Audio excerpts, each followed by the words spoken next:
Breaking చూస్తున్న మహిళా సాధికారతకు తెలంగాణ ప్రభుత్వం మరో ముందడుగు వేసింది. సీఎం రేవంత్ చేతుల మీదుగా 8,000 మహిళా భవనాలకు శంకుస్థాపన చేయనున్నారు. ఈ ఉదయం 10:30 వర్చువల్ గా శంకుస్థాపన చేస్తారు సీఎం రేవంత్. గ్రామీణ మహిళలకు ఆర్థిక, సామాజిక పరిపాలన కేంద్రాలుగా మహిళా భవనాలను సిద్ధం చేస్తోంది సర్కార్. శంకుస్థాపన తర్వాత అన్ని జిల్లా కలెక్టర్లలో మహిళా సంఘాలతో సీఎం మాటామంతి నిర్వహిస్తారు. మహిళా సాధికారతపై ప్రభుత్వ లక్ష్యాలను వివరించనున్నారు. మహిళల అభిప్రాయాలు, సూచనలు తెలుసుకుంటారు. మహిళల అభివృద్ధికి ప్రభుత్వం అండగా ఉంటుందని భరోసా ఇవ్వనున్నారు సీఎం రేవంత్ రెడ్డి.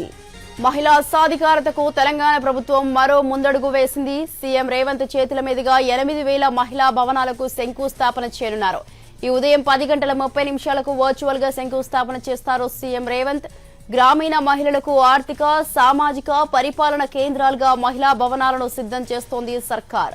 శంకుస్థాపన తర్వాత అన్ని జిల్లా కలెక్టర్లలో మహిళా సంఘాలతో సీఎం మాటామంతి నిర్వహిస్తారు. మహిళా సాధికారతపై ప్రభుత్వ లక్ష్యాలను వివరించనున్నారు. మహిళల అభిప్రాయాలు, సూచనలు తెలుసుకుంటారు. మహిళల అభివృద్ధికి ప్రభుత్వం అండగా ఉంటుందని భరోసా ఇవ్వనున్నారు సీఎం రేవంత్ రెడ్డి.